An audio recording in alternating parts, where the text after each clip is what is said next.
O autor de Hebreus diz: por isso levantem as mãos cansadas e fortalecem os joelhos vacilantes.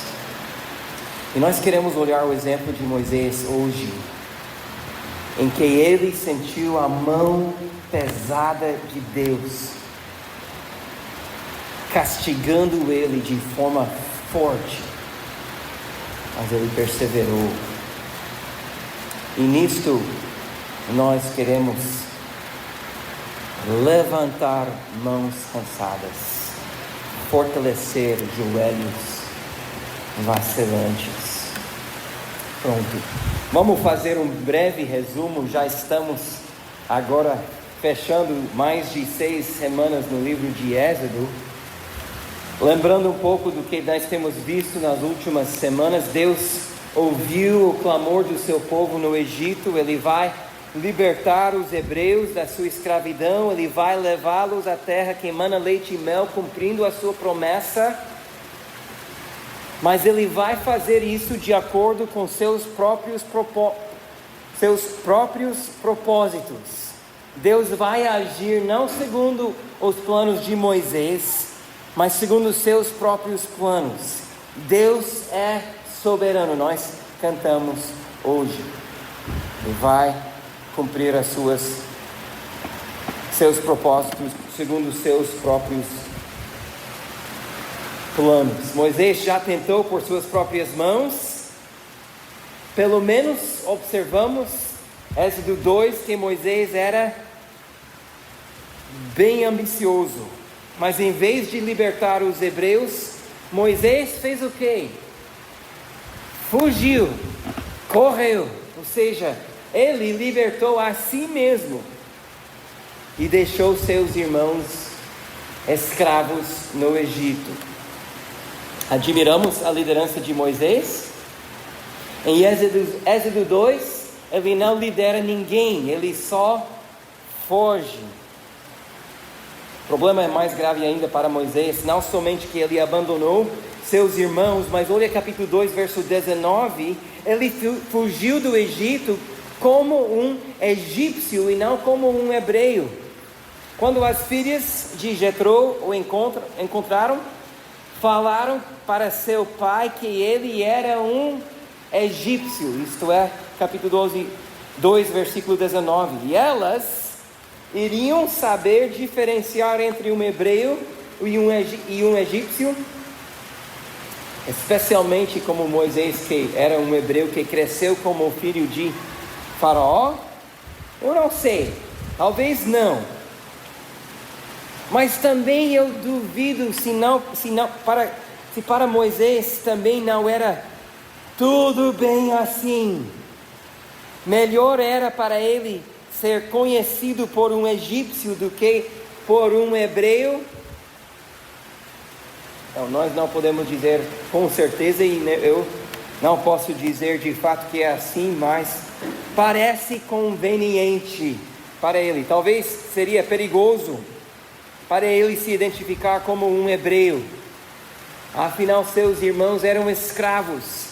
Será que alguns comerciantes poderiam o descobrir e teriam motivo para denunciar ele ou levar ele de volta para Egito?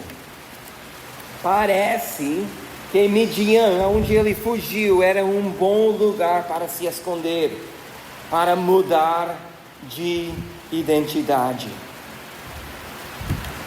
E em 40 anos,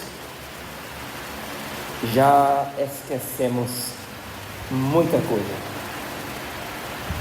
não é? Em 40 anos, já esquecemos mais do que lembramos sobre as nossas vidas. Parece que Moisés, em capítulo 3, nem conhece o Deus que estava chamando ele. Quem és o Senhor? Ele perguntou. Quem é este Deus que está me chamando? Será que para o bem espiritual de Moisés teria sido melhor ele ficar no perigo do Egito do que esquecer de Deus no deserto? Agora, não podemos dizer com certeza, eu sei. E sabemos também que Deus é bondoso, meus irmãos. Para nós, é muito mais fácil do que era para Moisés. As nossas vantagens são muitas em comparação às vantagens de Moisés. Nós conhecemos a história por completo. Outro verso em Hebreus diz assim, que Deus não deu para Moisés e os outros o que Ele deu para nós, pois Deus tinha previsto algo melhor para nós. Era muito mais difícil para Moisés viver pela fé do que é para você e para mim, que temos a palavra de Deus em nossas mãos, conhecemos a história por completo, não somente daquilo que Deus já fez, mas daquilo que Ele prometeu ainda fazer, que Ele não fez ainda. Nós temos o exemplo do próprio Moisés e tantos outros, as quais aprendemos. Mesmo assim, Moisés é justificado ao questionar a Deus e então dizer ao eu sou, não quero, muito obrigado. Ele é justificado a ter essa atitude. Dizer não a Deus é perigoso para qualquer um. E é isso que Moisés disse ao final, de onde chegamos semana passada, a Deus dizendo, envie alguém outro que quiseres, menos a mim.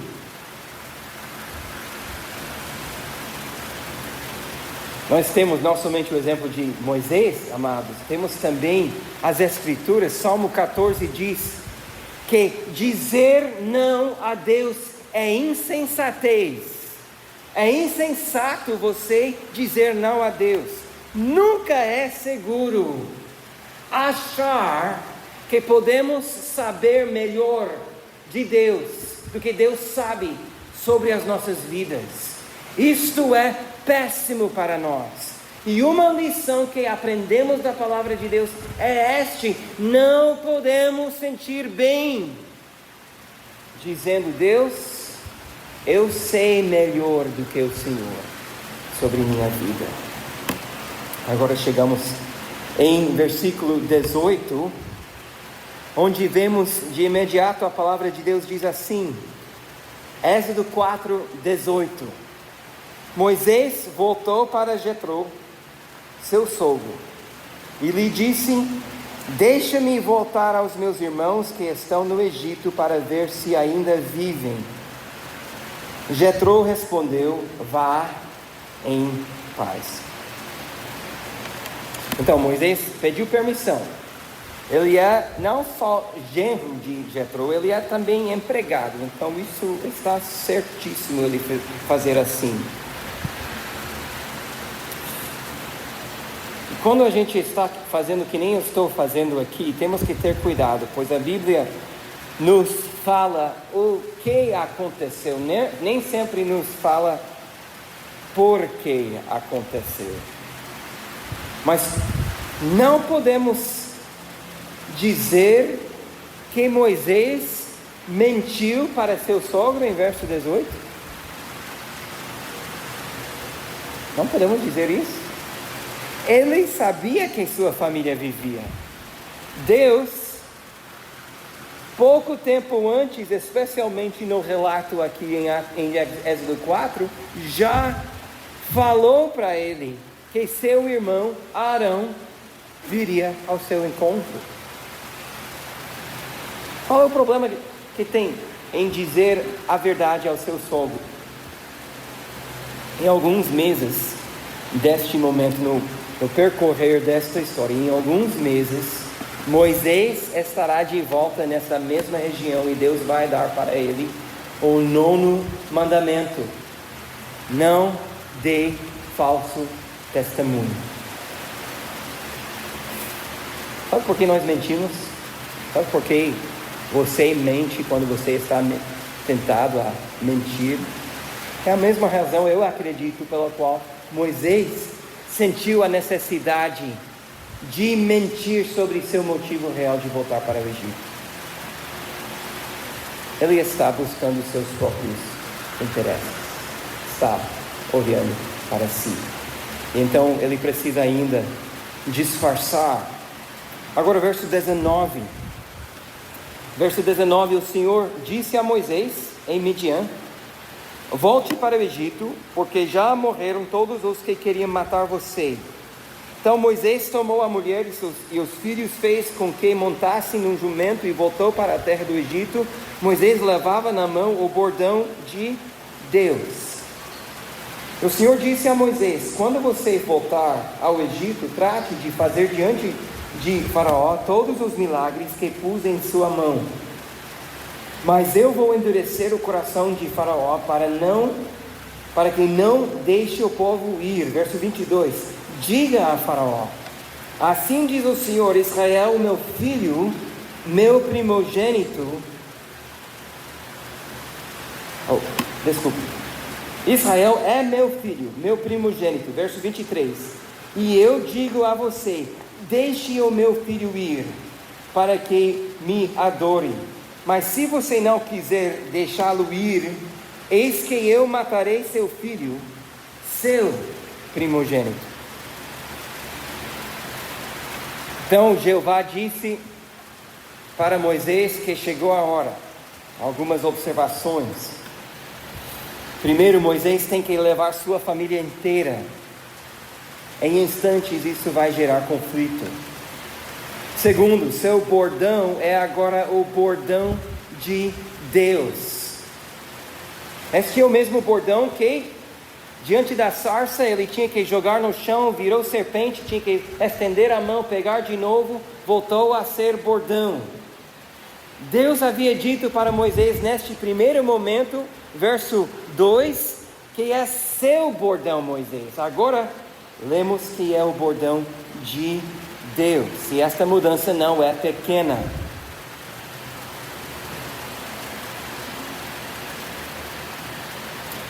Quando nós pensamos sobre as nossas vidas, quando você pense sobre a sua vida, e o relacionamento que a sua vida você tem com Deus, não podemos dizer para Deus e pensar assim, que esta aqui é meu, esta outra parte aqui é de Deus. Sabe? Hoje é o dia do Senhor, amanhã é o dia de mim. Não é assim que funciona. E isso aqui, dizer que o bordão é o bordão de Deus, isso é um bom começo para Moisés, mas falta ainda. Terceiro, Deus lembra Moisés que Faraó não será impressionado pelos milagres que Moisés fará lá. Aliás, ele terá seu coração endurecido. Agora, quem endurece o coração de Faraó? Foi Faraó ou foi Deus? E a resposta rápida que a Bíblia nos dá a esta pergunta é: foi. Sim. Agora vamos tratar sobre isso mais na frente.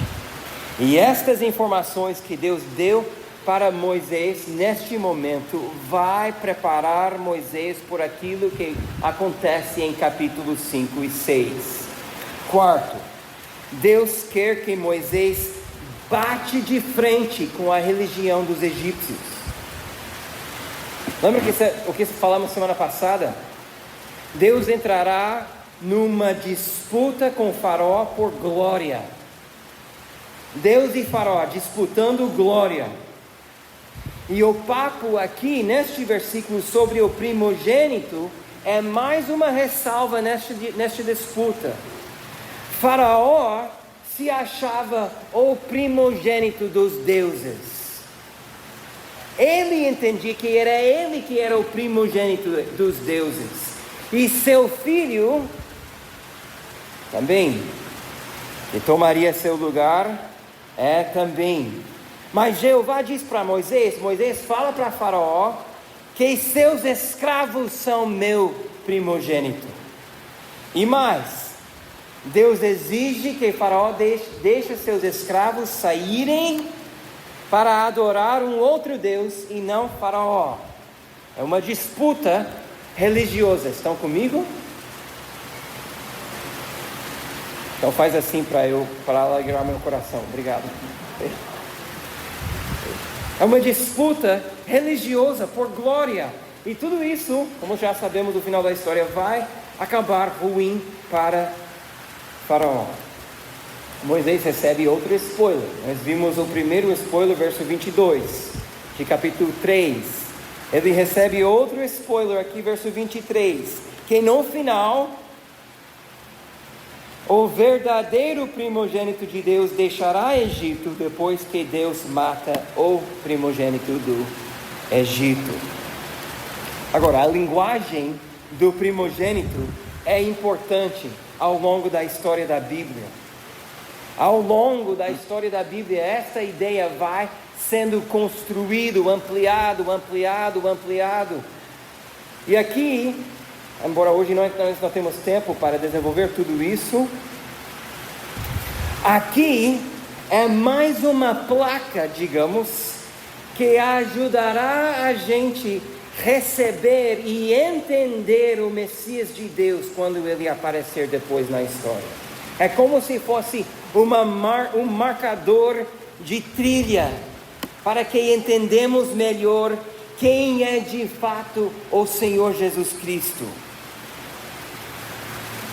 Agora, fiquem comigo, porque outro spoiler que temos que dar, e eu espero que isso não seja novidade para ninguém, é que o verdadeiro Filho de Deus também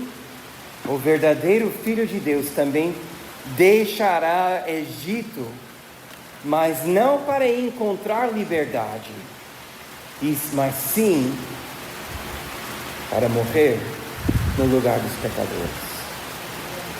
Êxodo não conta aquela parte da história, mas coloca algumas placas para que quando vimos, podemos entender melhor. Pronto, verso 24.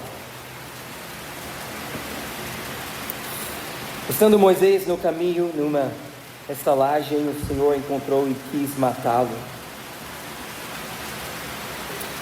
25. Então Zípora pegou uma pedra afiada, cortou o prepúcio do seu filho e com ele tocou os pés de Moisés e lhe disse: sem dúvida você é para mim um marido de sangue. E assim o Senhor o deixou. E ela disse: marido de sangue, por causa da circuncisão. Agora o negócio começa a ficar estranho, não?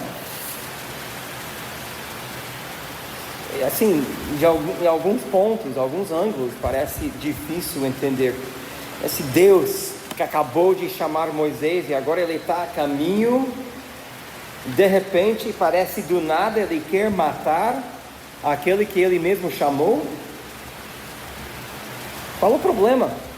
Qual o problema que Deus tem? Que faz com que ele castiga com tanta severidade seu chamado. O problema para Moisés era o seguinte: Moisés já deu seu bordão a Deus, mas aí ele ainda não deu o seu coração. Moisés já havia dado para ele seu bordão, mas reservou para si mesmo o seu coração. Pior do que as razões que já vimos, ele fugiu do Egito, ele esqueceu de Deus, ele disse não a Deus e toda aquela coisa que vimos na semana passada. Agora descobrimos que ele não liderou sua família nos caminhos de Deus, ou nos caminhos do Deus dos seus pais. Ele não havia circuncidado seu filho. Parece coisa grave? Para nós não é. Mas quando nós paramos para refletir sobre o que era o símbolo da circuncisão, podemos entender por que Deus agiu desta forma aqui. A circuncisão era muito mais do que uma ritual cultural. Era o sinal da aliança que Deus fez com Abraão. Para Abraão receber este sinal, era a oportunidade para ele dizer: eu aceito o meu chamado, sou de Jeová, não de Nanã, o Deus da lua, que era Deus do meu pai. Ele está a dizer, ao fazer submeter, Abraão, ao submeter a circuncisão, ele está a dizer: eu estou com este que está me chamando. Não circuncidar-se para Abraão seria igual a rejeitar a aliança, o chamado de Deus. Era dizer para Deus: estou de fora, não quero. Então, desde cada geração depois de Abraão, primeiro na terra prometida e agora no Egito, seus descendentes observavam e lembravam a aliança ao circuncidar seus filhos. Por que Moisés não fez isso com seus próprios filhos? Deus deu este sinal para Abraão em Gênesis 17.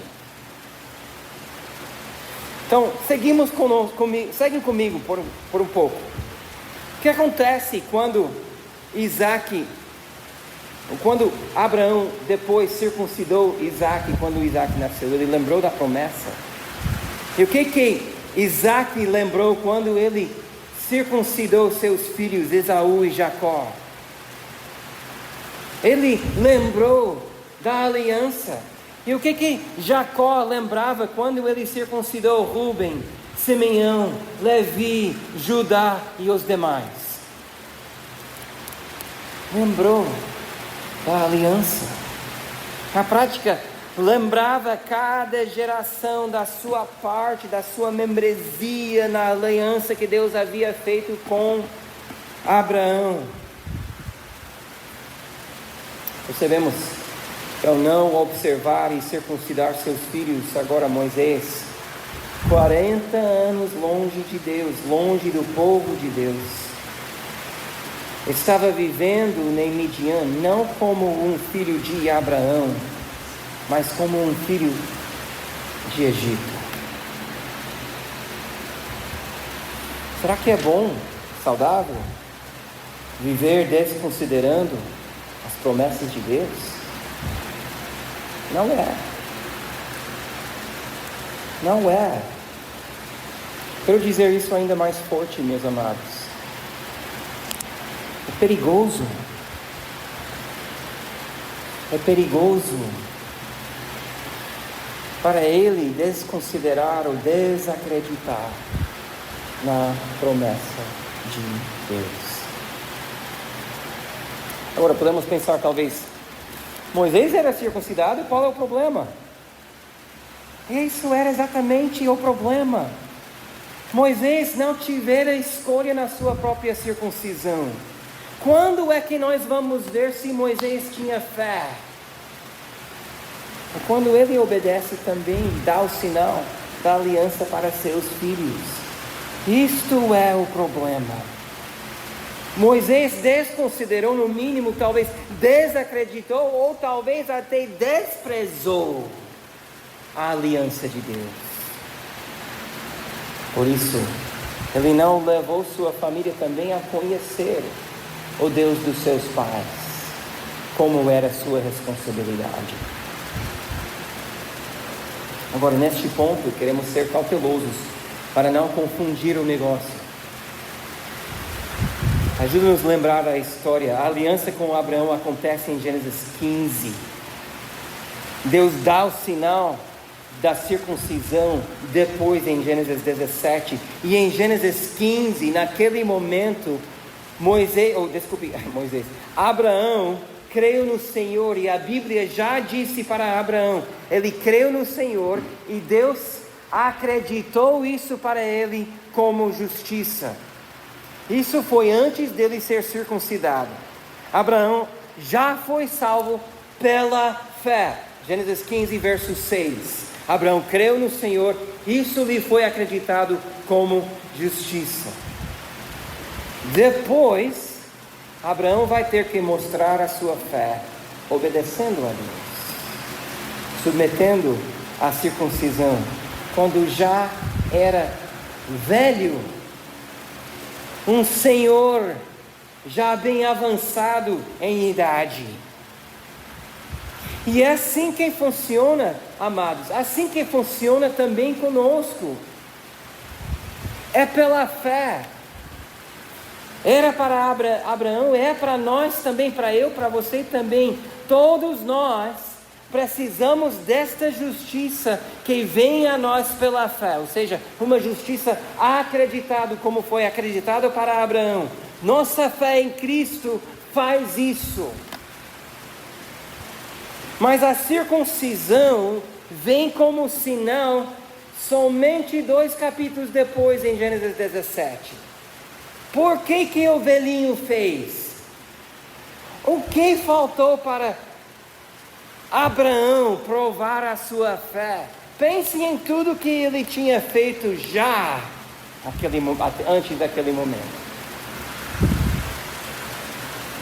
Será que ele não poderia pensar: Deus, dá um desconto, né? Tá bom, eu vou circuncidar meus filhos, mas dá um desconto em mim, por favor.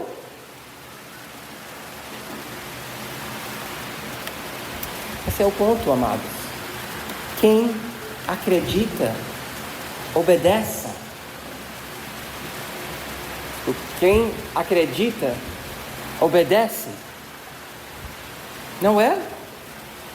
Provamos a nossa fé por nossa obediência. O que é que devemos acreditar sobre Moisés se ele não está obedecendo? É uma prova clara que ele não crê.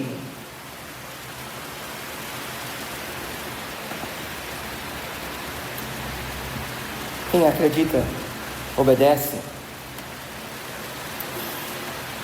Quando Moisés voltou do seu encontro com Deus na sarça, antes de pedir permissão do seu sogro, ele deveria ter reunido toda a sua família naquele dia e dito para eles: meus amados, eu tenho que confessar meus pecados.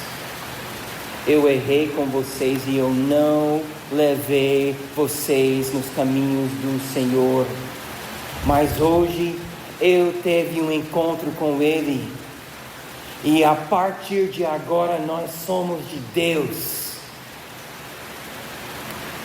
Isso era para ser a atitude dele neste momento.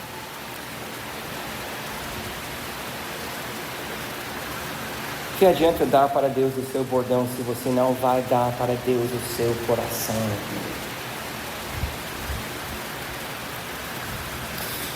Quando nós refletimos sobre essas coisas, quando eu reflito sobre essas coisas, à luz das Escrituras, a faca das Escrituras, mais cortante do que uma espada de 2 gumes, começa a mostrar o meu coração também. Pois somos tentados a achar que podemos fazer aquilo que é bom aqui enquanto nós desculpamos e não obedecemos em outra área. Será que podemos comprar a Deus dizimando enquanto nós vivemos a nossa vida como bem queremos? Pega meu sacrifício, mas deixa-me viver como eu quero. Quer que eu volte para o Egito? Tá bom, mas eu vou dar meu jeito. Eu não pertenço a ti. Por vezes mais frequentes do que eu quero ouvir, escuto de pessoas dizendo assim: Deus não vai me julgar pelas coisas ruins que eu tenho feito. Ele vai ver que eu sou uma pessoa boa. Você já pensou assim? Olha Moisés morrendo na pousada onde ele estava descansando com sua família. Interessante que na sequência da história, Deus promete matar o primogênito do Egito, mas na pousada é o seu servo que está morrendo. Irmãos, esta é a pergunta que tem que ser resolvida em nossos corações. Quem é mais perigosa para Moisés? Jeová ou Faraó? Quem é mais perigoso?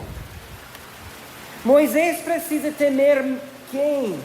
Faraó ou Jeová? Porque até então, Moisés só teme Faraó. Pensamos muito errado sobre Deus e seus princípios quando ignoramos as Escrituras. Confessamos que Deus é onipotente, mas vivemos como se fosse Ele impotente.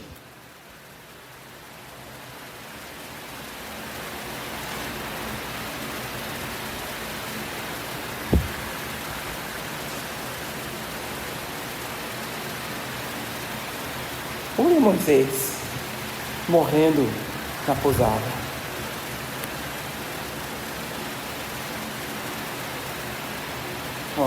Não é bom ignorar os princípios, não é seguro ignorar os mandamentos do Senhor, não é bom buscar o conforto antes da vontade de Deus.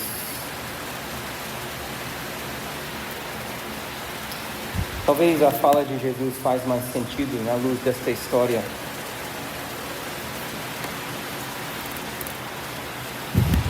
Jesus falou assim: digo a vocês, meus amigos.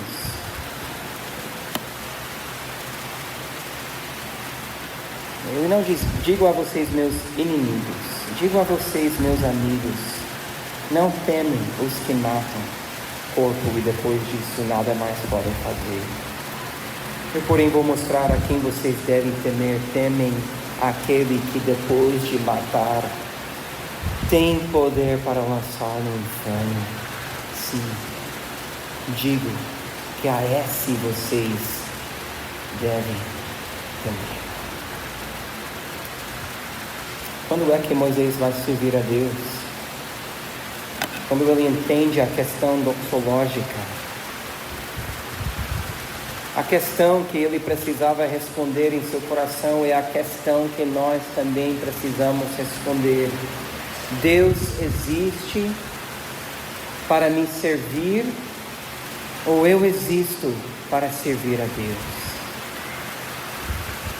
Oh, amigos, se você está aqui hoje à noite e não conhece Cristo, eu quero dizer para vocês que para nós cristãos, esta pergunta não é difícil.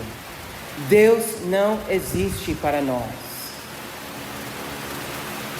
Ele não é o nosso servo que a gente consegue manipular para fazer a nossa vontade.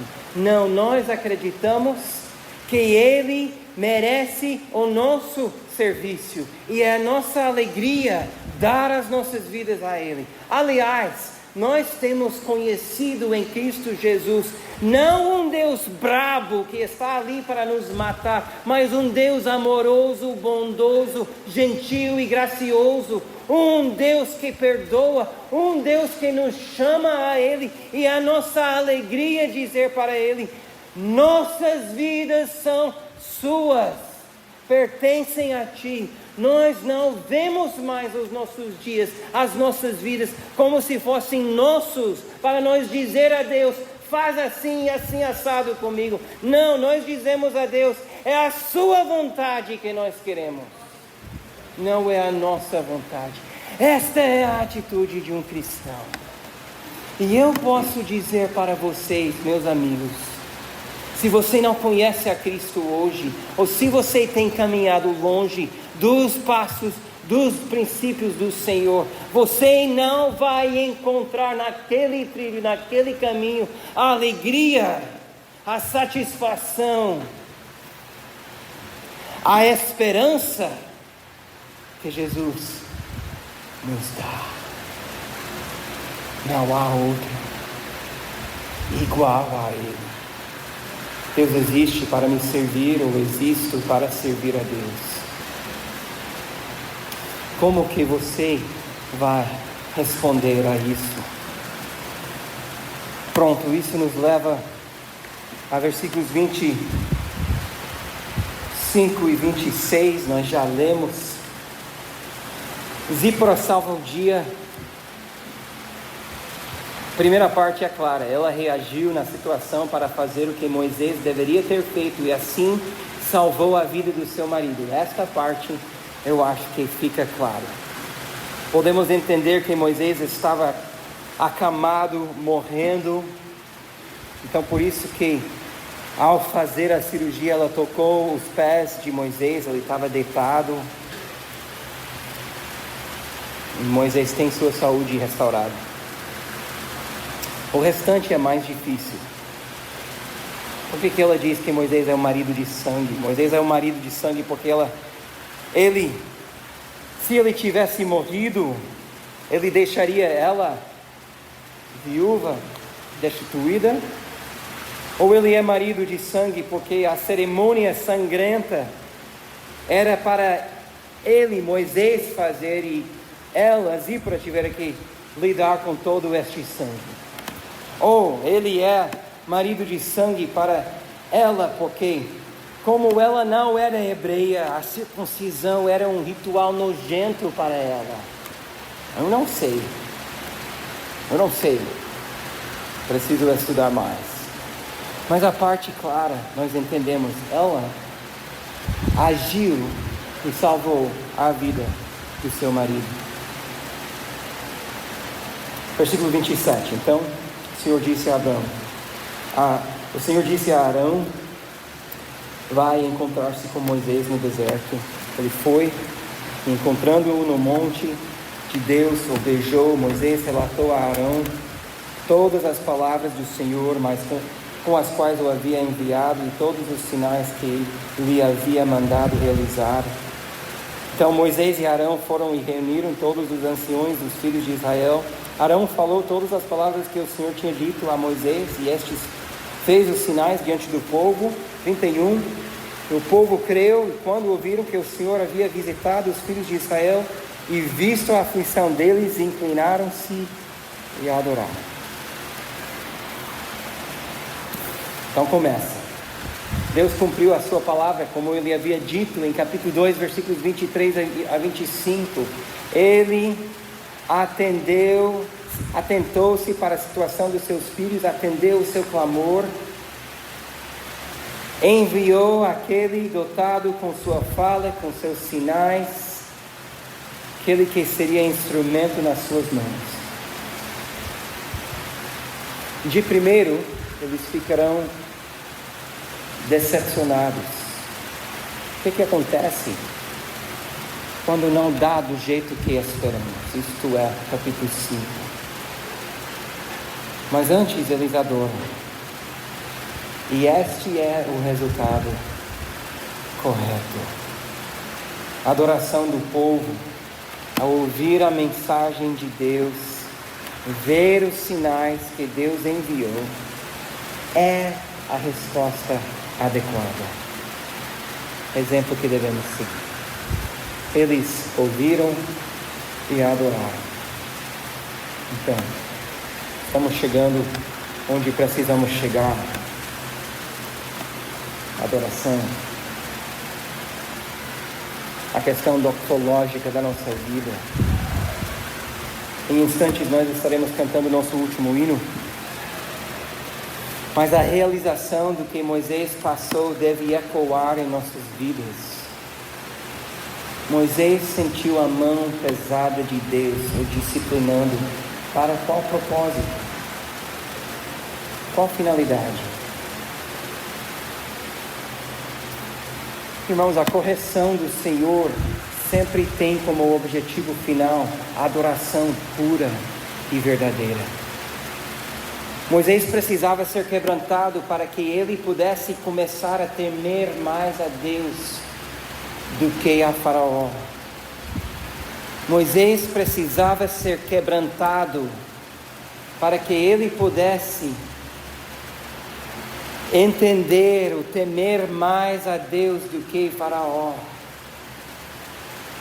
Deus não fez isso porque Ele é cruel, maldoso, vingativo. Ao contrário, adorar a Deus, viver dentro dos seus princípios, é a melhor coisa, a mais gostosa coisa. É o que nós fomos criados para fazer. Imagina se Moisés tivesse ficado em Midian, onde ele queria ficar. Quantas bênçãos ele teria perdido? É por isso que Davi vai escrever depois, Salmo 51, sacrifício agradável a Deus é o espírito quebrantado, coração quebrantado e contrito, não desprezarás, ó Deus. Será que seria melhor para Moisés ir para o Egito, pensando no seu plano B, ou reservando uma parte da sua vida para ele mesmo? Não seria melhor Moisés permanecer nos seus próprios desígnios, amar a Deus com todo o coração, toda a alma, toda a força, todo o entendimento? É a melhor coisa que podemos fazer.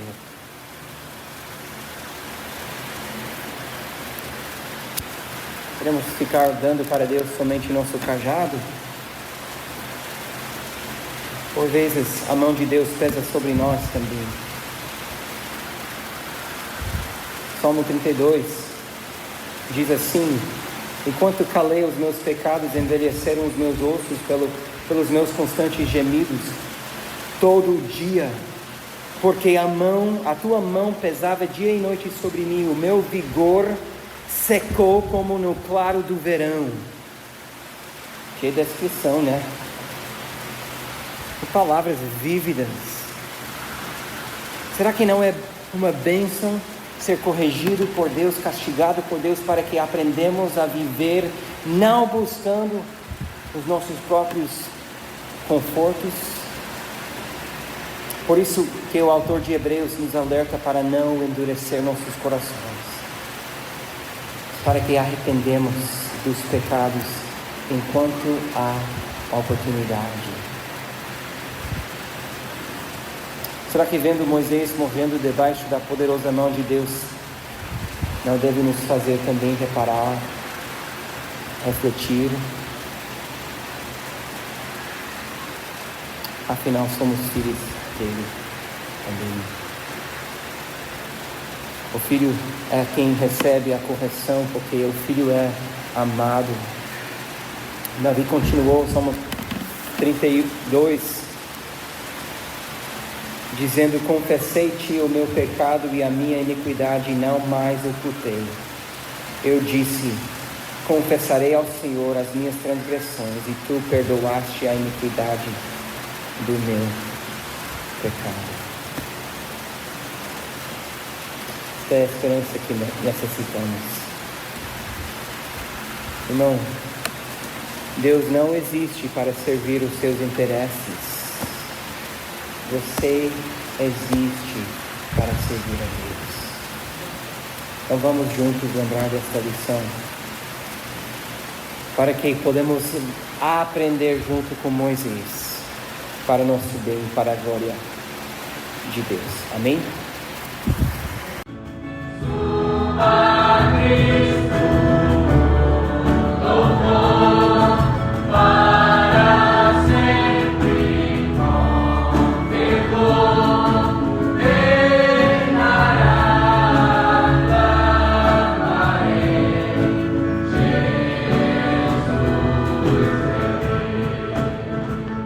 A Palavra em PH é o Ministério de Pregação da Igreja Bíblica Cambirela.